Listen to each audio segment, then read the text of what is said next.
What is up, ladies and gentlemen? Darius Riddick here, aka Riddick the Lion, aka the Elite Athlete, and today I'm going to bring you the proper way, the do's and the don'ts of the bent over row. Got royalty inside my DNA. Cocaine quarter piece, got war and pieces. Now I know what you're probably thinking, like, Lion, what the hell? Why are we taking so many steps back to the basic foundational workouts?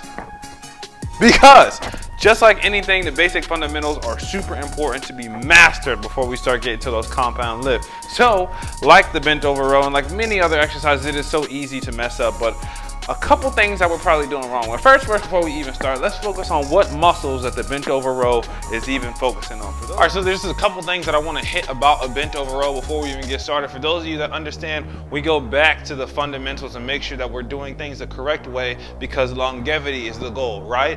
Right. All right, so first things first, as you all know, it is a back workout, right? But specifically targeting the latissimus dorsi, also known as the lats, all right? So the lats, if you just look at the lats and look at the build of them, the sheer length, the sheer size of the lats make it very difficult to hit all of it, okay? So these workouts, we're gonna get to making sure we're doing the right fucking way so we can get a nice, sexy, defined, built back. First here, ladies and gentlemen, we're actually looking at our equipment, the way we're doing it.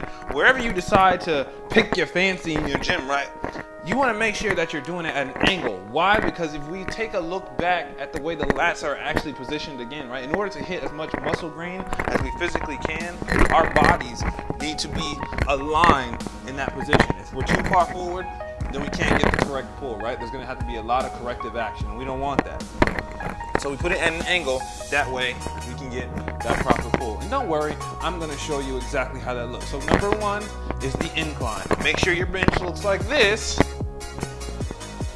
not like this. All right, so the second thing that we wanna, what the shit? Where the hell? Who took my dumbbell? Who took my dumbbell? All right, so the next thing we want to look at, ladies and gentlemen, is the actual pull, okay? You have two separate options, right? The first one is going to be the one I always recommend because it requires the least corrective action, right? So we make sure we're at that angle, okay? And when we grab our dumbbell, a lot of people make the mistake of pulling straight back towards them. And that activates more of your rear delts, more of your shoulders, and it completely misses a lot of that muscle grain in our lats. So what we're going to do is push towards the ground and pull straight back like an arc, like a curve, because that's the way that our muscle grain works. And when we do that, even now, when I'm doing it, you'll feel a lot more of the tension on the whole, from the insertion point all the way down of the actual lat. Now that's our go-to option if we're looking more so for thickness, all right? But if we're looking for width, we're gonna stretch our back out a little bit, all right? Here's your second option, okay? So you're gonna get in that same position, okay? Get a nice T pose so you get nice and squared away if you use heavy weight. And you're almost gonna turn your torso towards the weight.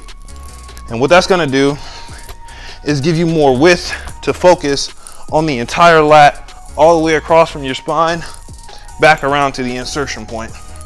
All right, so two different ways. Either way, depending on what you want to work for you, hey, we can make it happen. But that is the proper way to do those pulls. So let's see in action with some proper weight.